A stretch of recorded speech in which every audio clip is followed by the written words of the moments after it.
जैसे मैं विराम की बात करता हूं, विचारों के मध्य विराम।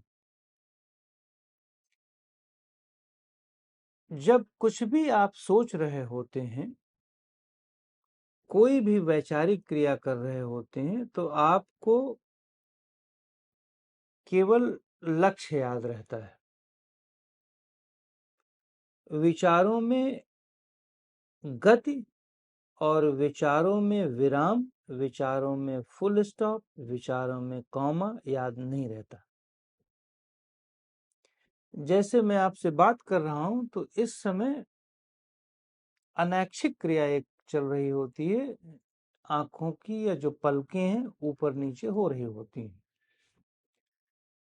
तो पलकें जब देख रही हैं तो इसका अर्थ है कि वो तनाव में है, और पलकें जब रेस्ट ले रही होती हैं, नीचे आ जाती हैं, तो इसका मतलब वो आराम में।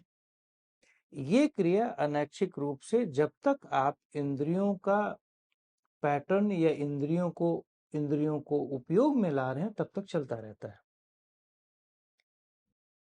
तो ये आप 17-18 घंटे तक आराम से आंखें रेस्ट लेते हुए एक्शन रेस्ट चलता रहता है। किंतु यदि आप इसी को विचारों में कर दो, ऐच्छिक क्रिया, जब आप कोई चीज सोच रहे होते हो तो इसमें विल से सोचते हो, ये अपने आप सोचने की क्रिया नहीं होती। यद्यपि सामान्य लोग सोचते हैं कि स्वतः ही चल रहा है मन, पर स्वतः नहीं चलता।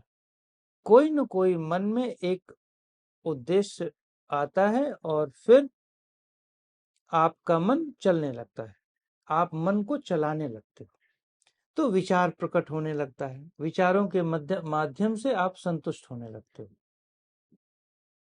तो दो तरीके की संतुष्टि है, समझें। एक संतुष्टि है टारगेट को पाने की, जब टारगेट आप पा रहे होते हो, और एक दूसरे क्रिया के दौरान मानसिक व्यापार या मानसिक क्रिया या वैचारिक क्रिया के दौरान आप संतुष्ट हो रहे हैं या नहीं। मेरे अनुसार ये दोनों अलग अलग नहीं है। यदि आप जर्नी के दौरान संतुष्ट नहीं हो रहे हो, तो आपको जो टारगेट मिलेगा, अंत में लक्ष्य मिल भी जाएगा, तब भी आप संतुष्ट नहीं हो पाओगे। वो इसलिए क्योंकि आपने जर्नी में अपने आप को इतना थका दिया है, मानसिक रूप से, शारीरिक रूप से आप थक गए हैं, आप रोगी हो गए हैं।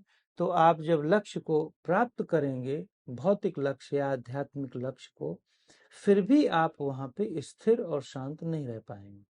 जैसे कोई भी आध्यात्मिक व्यक्ति को लें, भौतिक व्यक्ति को नहीं लेते यहाँ पर।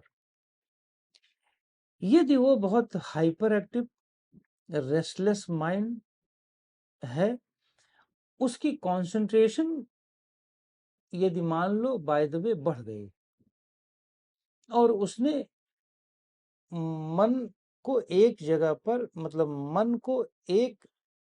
मन का एक स्पैन बढ़ा लिया है। यदि वो बोलने में चतुर हो गया है, बोलने की कला अच्छी हो गई है, कोई भी स्किल आ गई है, डेफिनेटली भौतिक जगत में वो सक्सेस हो जाएगा। किंतु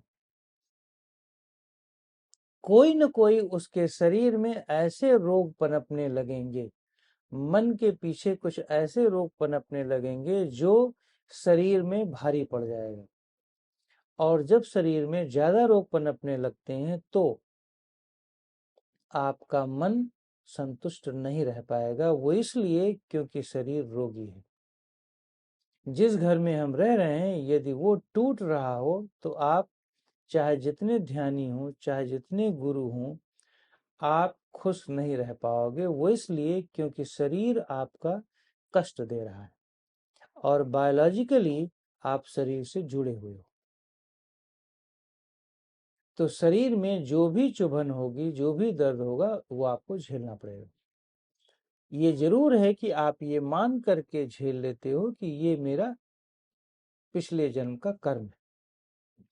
पर यदि बहुत सूक्ष्म रूप से देखो, तो वो आपके इसी जीवन का कर्म है, पिछले जन्म का नहीं, पिछला कर्म। मीन्स कि इसी जन्म में जो पीछे घटित हुए कर्म थे वो हैं। तो मेरा कहने का मतलब है कि यदि हम बहुत अच्छी तरह से अपने विचारों के मध्य विराम का अनुभव करते हुए वैचारिक प्रक्रिया करें, तो 100%, 100% हम अपनी आध्यात्मिक यात्रा और भौतिक यात्रा को बेहतर कर सकते हैं और संतुष्ट होकर के वो यात्रा पूर्ण कर सकते हैं, असंतुष्ट होकर के नहीं। इसीलिए जितने भी अच्छे गुरु और आध्यात्मिक गुरु हुए हैं, वे ठहरे हुए, मन को शांत किए हुए, विचारों के मध्य में ज्यादा विराम किए हुए रहते थे। जिन्हें विराम का अनुभव नहीं हुआ, मैं उसे 100% रोगी ही मानता हूँ, स्थिर नहीं मानता। भले ही वह बहुत लच्छेदार प्रवचन कर दे या वो बहुत अच्छा भाषण कर दे, कुछ भी कर दे, उससे मतलब नहीं। मुझे मतलब है उस विराम से जिसको वो अनुभव कर सकता था, लेकिन वो विराम इतना कम है विचारों के मध्य कि वो उसको अनुभव नहीं कर पा रहा है और भाग रहा है।